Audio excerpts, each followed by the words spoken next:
Hey everyone, welcome back to Mind Keys. I'm Dave, and you're in the right place if you're interested in personal development or psychedelics or self-healing or getting over your anxiety.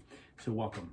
So today's video is a little bit of a catch-up video here. I wanted to just kind of answer a question with a newer articulation that I want to pass along to you of an idea that I've been kind of chewing on for a while. And that is the question, what is it we're really up to fundamentally when we're working a self-healing path with psychedelics? What does that look like? What is, what is it? What is this path? Because it can seem so mysterious, it can seem complicated. It's actually not. So I want to just kind of clarify that for you and offer a new way of looking at it.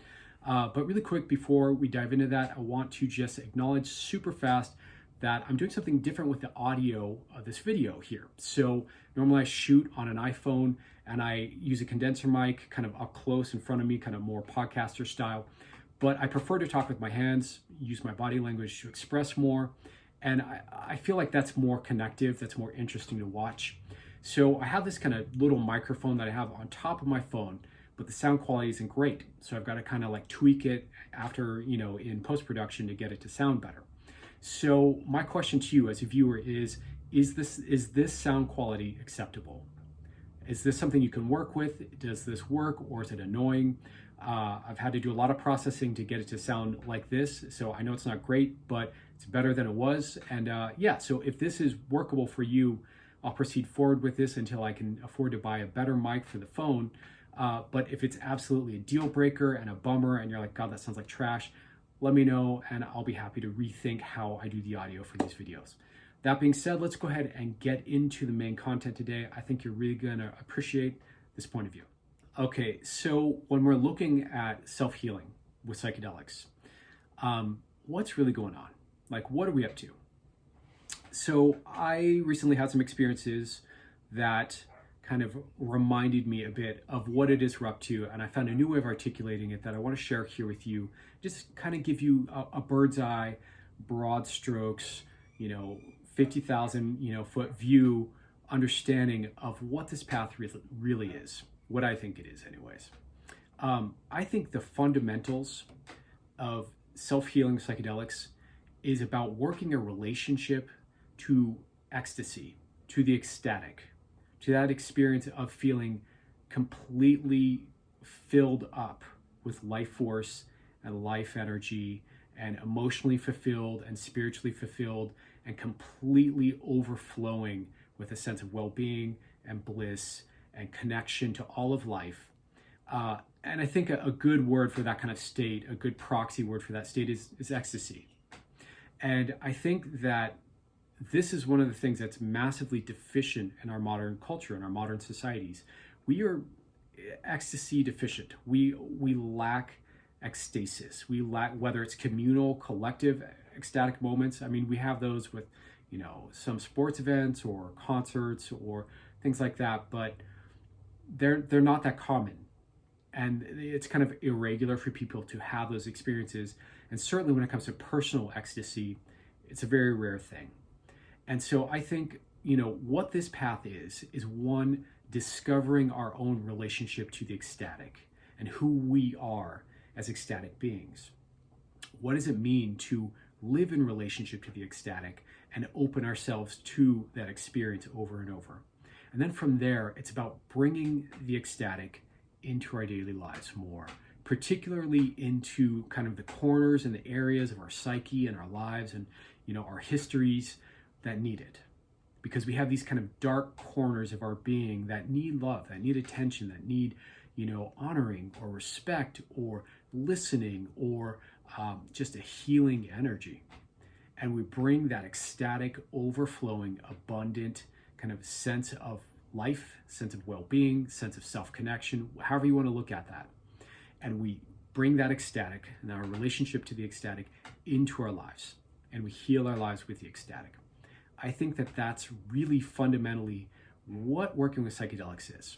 I mean, we could talk about all kinds of other maps and models, whether you want to look at it from a Jungian perspective or a shamanic perspective or kind of a neo-Buddhist perspective, et cetera, a New Age, whatever. There's all kinds of models and maps for working with psychedelics. But I think the thing in common and the kind of fundamental underneath it all is relating to the ecstatic and then bringing that back into our lives.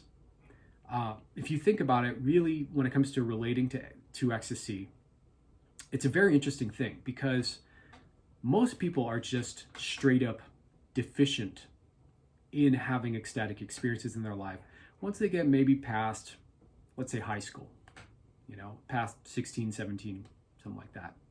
For most people. And then a lot of people obviously kind of stretch that out with kind of, a stretched out adolescence into early adulthood, where they're kind of partying and they're playing, and maybe they're going clubbing or going to raves or festivals or world traveling or what have you, right? But that's, again, starts to be a smaller portion of, most people. And then, as people grow up and grow into their mid to late 20s, their 30s on forward, for most people, ecstasy becomes something of the past, which is, I think, really wrong, really unhealthy, because the ecstatic it's being in touch with life in the most immediate sense. It's being in touch with the quality of aliveness itself. And if we are not in touch with the quality of aliveness, how then do we keep living a good life?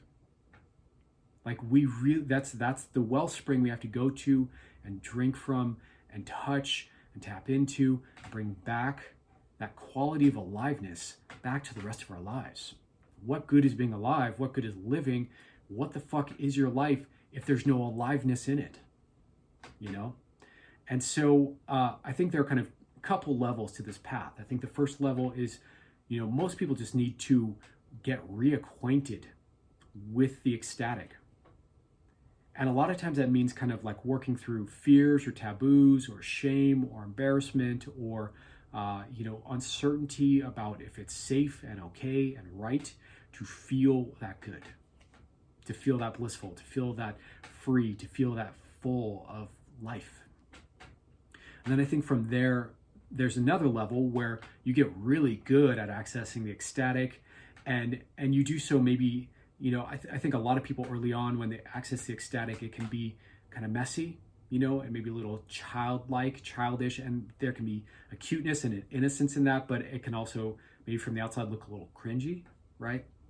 But as people mature spiritually and people mature in their skillfulness of accessing the ecstatic, and again, this doesn't have to just be psychedelics. This is also true of meditation, of dance, of breath work, of whatever your path to the ecstatic is, sex, like whatever it is for you. I think it's all the same thing. We're connecting back to that nourishing, healing state for the nervous system of vibrant life force moving through us in the most benevolent, positive sense. Anyways, so there's that first step where it can be a little childlike and a little childish, and then there's kind of that next phase where you get good, where you get skillful at being in your ecstatic self, where you're good at accessing that energy, the life force energy in yourself, and holding it skillfully and with dignity and with clarity and with grace and with good flow and in good balance, which is such a beautiful, beautiful thing when you see it in person. It really is. It's amazing. And then, but here's the thing. What a lot of people do, what most people do, let's be honest, is they will access the ecstatic in some form, and the lowest form might just be drinking on the weekends or, sports games or whatever. They access the ecstatic and then kind of get a high from it. Maybe they even go to a rave and they take ecstasy and they, go home with their loved one and have amazing, crazy, ecstasy sex afterwards. And that was their weekend. But then it fades.